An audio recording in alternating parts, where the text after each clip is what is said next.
देखिए बिहार की मोतिहारी की एक ऐसी घटना जिसे जानकर आप आश्चर्यचकित हो जाएंगे। तो आइए हम बताते हैं क्या है मामला। नमस्कार, स्वागत है आप सभी का फ्रंटलाइन 24 में। मैं हूं आपके साथ साहिबा सिंह। खबरों की करेंगे शुरुआत। बिहार की मोतिहारी पुलिस ने एक कातिल पति को गिरफ्तार कर लिया है। पति ने अपनी पत्नी की हत्या तो कर ही दिया, साथ ही साथ बारी बारी से पत्नी की दो प्रेमियों को भी मौत के घाट उतार दिया। अब हत्यारा कातिल पति पुलिस के गिरफ्त में आ चुका है। मालूम हो कि यह घटना कुछ दिन पहले की है, लेकिन खुलासा 2 जनवरी को हुआ है। यह मामला 2 युवकों के प्यार में पड़े एक विवाहिता का है। विवाहिता के प्यार में पागल दोनों युवक सिर्फ महिला के आशिक ही नहीं, दोनों जिगरी दोस्त भी थे। जब महिला के पति ने को इस घिनौनी हरकत की जानकारी मिली तो पति ने इन तीनों के प्रेम कहानी पर लाल स्याही लगा दिया। एक एक कर तीनों को मौत के घाट उतार दिया। अब पुलिस के गिरफ्त में आए आरोपी पति अखिलेश ने पूरे घटना का राज खोल दिया है, तो पुलिस और स्थानीय लोग हतप्रभ रह गए हैं। पुलिस द्वारा पूछताछ में अखिलेश ने बताया कि उसकी पत्नी स्मिता का संबंध ऋषभ और रितेश के साथ था। यही वजह है कि उसने पहले रितेश की हत्या कर शव को केसरिया थाना क्षेत्र के पास गोपालपुर गांव के सरेह में गाड़ दिया था। इधर घटना के बाद उसकी पत्नी अपने दूसरे प्रेमी ऋषभ के साथ नेपाल भागकर चली गई।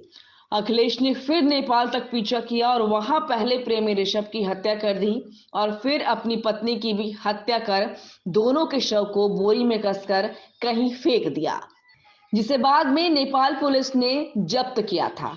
और उस मामले में नेपाल पुलिस को हत्यारे की तलाश थी। पूरे छानबीन के बाद आज कातिल अखिलेश मोतिहारी पुलिस के हत्थे चढ़ गया।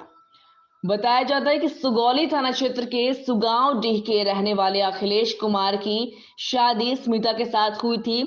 शादी के बाद सब कुछ ठीक ठाक चल रहा था। पिछले वर्ष स्मिता अपने एक रिश्तेदार के यहाँ सुगौली थाना क्षेत्र के फुलवरिया गांव गई थी। वहीं गांव के ही 2 युवकों रितेश साह और ऋषभ कुमार से उसकी नजदीकियां बढ़ गईं। ऋषभ और रितेश दोनों आपस में दोस्त थे। स्मिता के साथ दोनों दोस्तों की नजदीकियां हद से आगे चली गई, जिसकी जानकारी अखिलेश को हो चुकी थी। इसी बीच विगत 23 अक्टूबर को रितेश नवरात्र के नवमी मेला को देखने छपुआ गया हुआ था, लेकिन वह लौटकर घर नहीं आया। काफी खोजबीन के बाद भी उसका पता नहीं चल सका। लेकिन लापता रितेश के खोजबीन के दौरान ही ऋषभ और स्मिता को मोतिहारी के चौतानी में होने की जानकारी मिली। इसके बाद परिजनों ने दोनों को पकड़कर पुलिस को सौंप दिया, लेकिन दोनों के विरुद्ध कोई शिकायत दर्ज नहीं रहने के कारण पुलिस ने दोनों प्रेमी प्रेमिका को छोड़ दिया। इस बीच दोनों ने मौका पाकर नेपाल भाग गए। इस दरमियान महिला का पति अखिलेश दोनों को ढूंढते हुए नेपाल पहुंच गया और फिर बारी बारी से दोनों को मौत के घाट उतारकर वापस तो आ गया, लेकिन छुप छुप कर रहने लगा।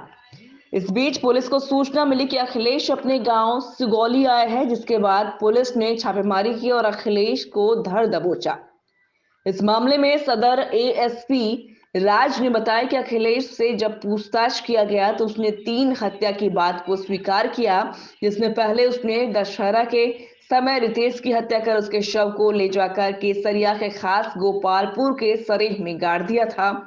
जानकारी के मुताबिक पुलिस ने उस जगह पर खुदाई किया, जिसमें मानव शरीर के कुछ अवशेष मिले हैं, जिसकी जांच की जानी है। इस बीच अखिलेश ने नेपाल में अपनी पत्नी और उसके प्रेमी ऋषभ की हत्या की बात भी स्वीकार कर ली है। इस मामले में नेपाल पुलिस ने मोतिहारी पुलिस से संपर्क साधकर पूरी जानकारी इकट्ठा की है। इधर मोतिहारी पुलिस को भी पूछताछ में इस हत्या के कांड में कुछ अन्य लोगों के शामिल होने की जानकारी मिली है, जिसकी गिरफ्तारी को लेकर पुलिस आगे की कार्यवाही में जुटी हुई है। फिल्मी स्टाइल की प्रेम कहानी और हत्या को लेकर वहां की पुलिस और स्थानीय लोग आश्चर्यचकित हैं।